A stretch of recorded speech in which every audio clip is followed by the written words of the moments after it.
The Sharpeville Massacre on March 21, 1960, was a turning point in the anti-apartheid struggle. Police opened fire on a peaceful protest against past laws, killing 69 people. This event led to a state of emergency and the banning of anti-apartheid organizations like the African National Congress and the Pan-Africanist Congress, the PAC. The ANC adopted armed resistance after that incident.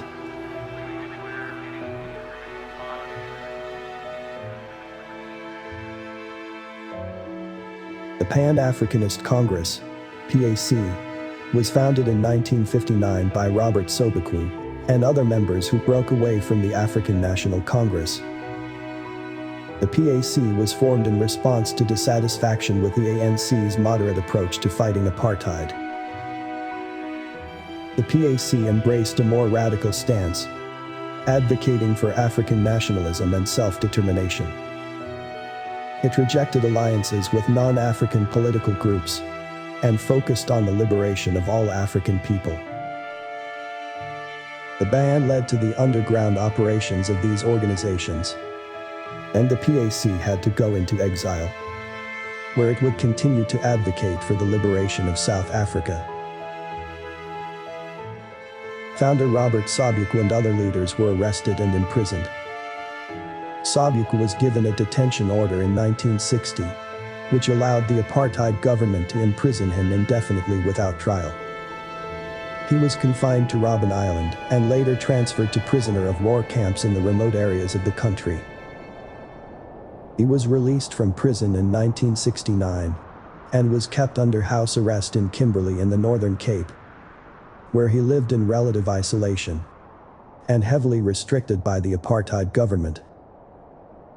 His health deteriorated, and despite being diagnosed with cancer, Sobukwe received inadequate medical care, which contributed to his death in 1978 at the age of 53.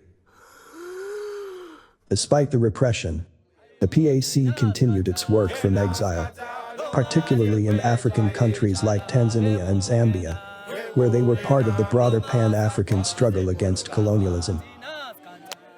The PAC also began to develop a more radical, militant stance, focusing on armed resistance, and formed POCO, its armed wing, which engaged in acts of sabotage and violence against the apartheid government. The exiled PAC continued to oppose the ANC's strategy of negotiation and worked to rally African support, but it was clear that the ANC had broader support among South African communities, especially among students and trade unions.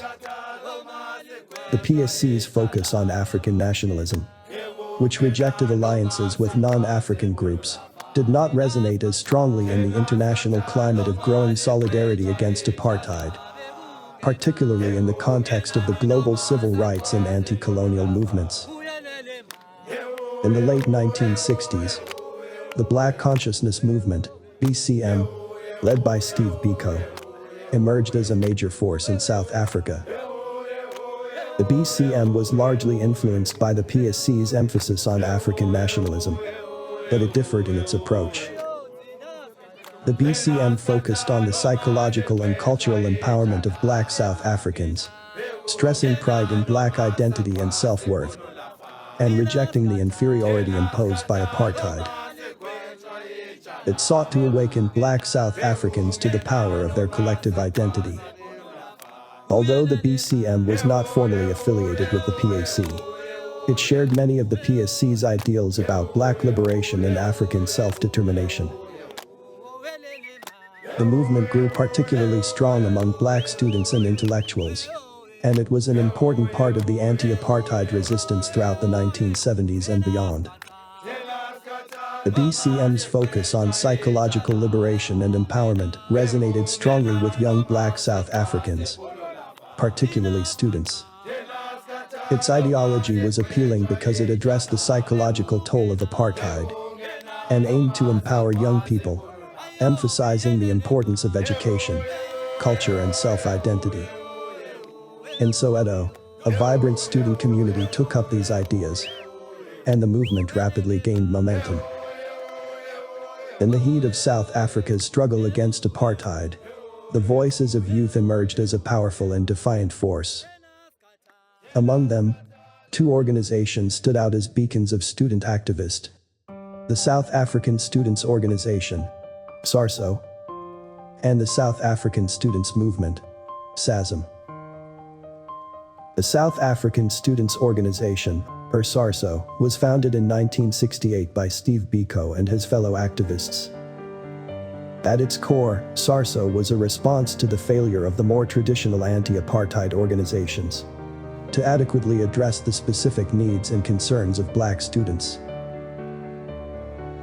SASO was more than just a student group. It was a revolutionary force. It championed the black consciousness philosophy, which sought to uplift black students and communities by promoting self-reliance, cultural pride, and political awareness. SASO rejected the idea of integration with white students, which was a central tenet of other anti-apartheid groups. Instead, it emphasized the importance of black solidarity and empowerment as a means to confront and dismantle the apartheid system. Under the leadership of Steve Biko, SASO quickly became a driving force in South African politics. The organization's efforts were not confined to the campus. They extended into communities, advocating for educational reforms and social justice. SASO's approach was radical, challenging both the political and educational status quos. It sought to educate and mobilize black students and to inspire them to take an active role in their liberation. As the Black Consciousness Movement, BCM, gained momentum, another significant student organization emerged: the South African Students' Movement, SASM. Founded in 1972, SASM was an extension and evolution of SASO's principles. It aimed to broaden the scope of student activism and to unify students across different educational institutions in their struggle against apartheid. SASM built upon the foundation laid by SASO, focusing on a more inclusive approach that sought to integrate students from various backgrounds into a collective struggle.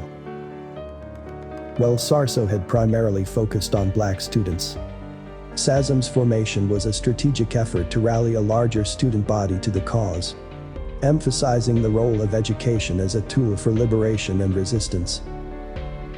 And in the early 1970s, Tsietsi Mashinini became an influential figure within the movement.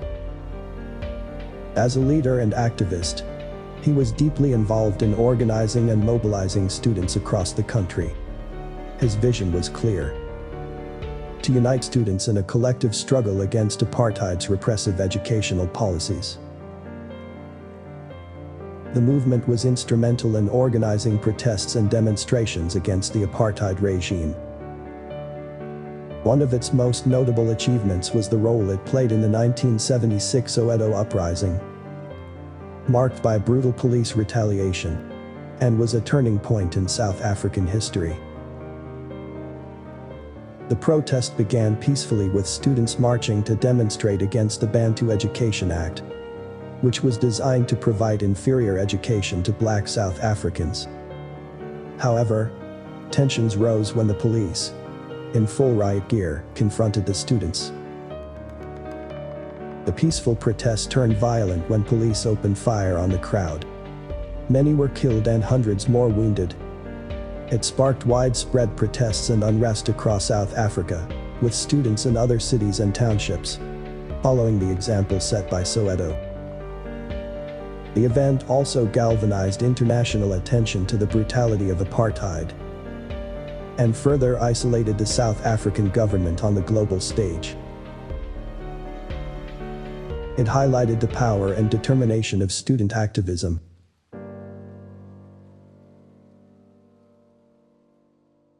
Following the 1976 Soweto Uprising, the apartheid government responded with a brutal crackdown, targeting activists and leaders.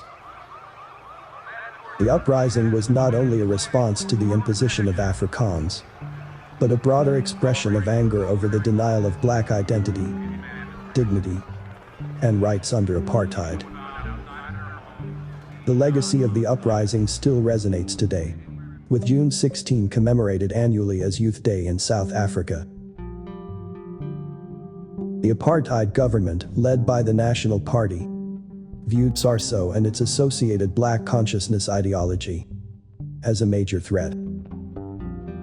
SASO's emphasis on black pride and separatism conflicted directly with the apartheid regime's goal of racial segregation and the idea of white supremacy. The government feared that the ideas of black consciousness would encourage black South Africans to reject the racial hierarchy of apartheid.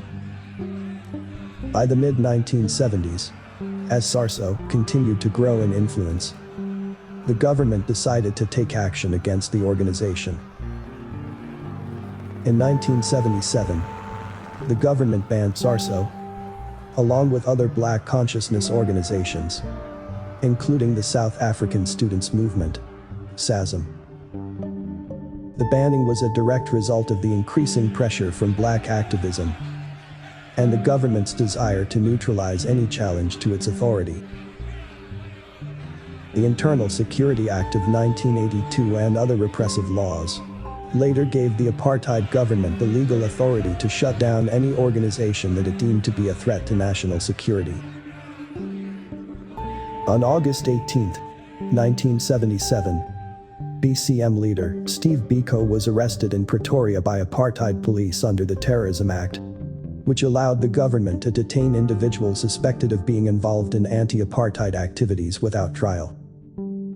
At this time, Biko was one of the most influential leaders in the struggle for liberation, and his political activism had grown increasingly influential, particularly after the Soweto Uprising in 1976. After his arrest, Biko was severely tortured by police officers in Port Elizabeth. His captors used brutal methods to extract information from him, including beatings and psychological abuse.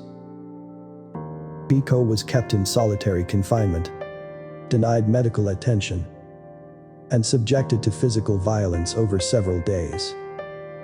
His physical condition deteriorated rapidly as he was denied adequate care, and the police failed to provide him with necessary treatment for his injuries. Biko's injuries were so severe that he was unable to walk. The apartheid police, fearing his imminent death, decided to transport him from Port Elizabeth to Pretoria for further questioning. During the journey, Biko was shackled to a police vehicle, lying naked in the back of the van, and he died from the severe trauma and internal injuries caused by the torture. Steve Biko died on September 12, 1977. He was 30 years old. The apartheid regime attempted to cover up Biko's death, initially claiming he had died from a hunger strike. However, due to widespread condemnation both within South Africa and internationally, the truth about the cause of his death was revealed. His murder sparked outrage and became a rallying cry for the anti-apartheid movement, both in South Africa and globally.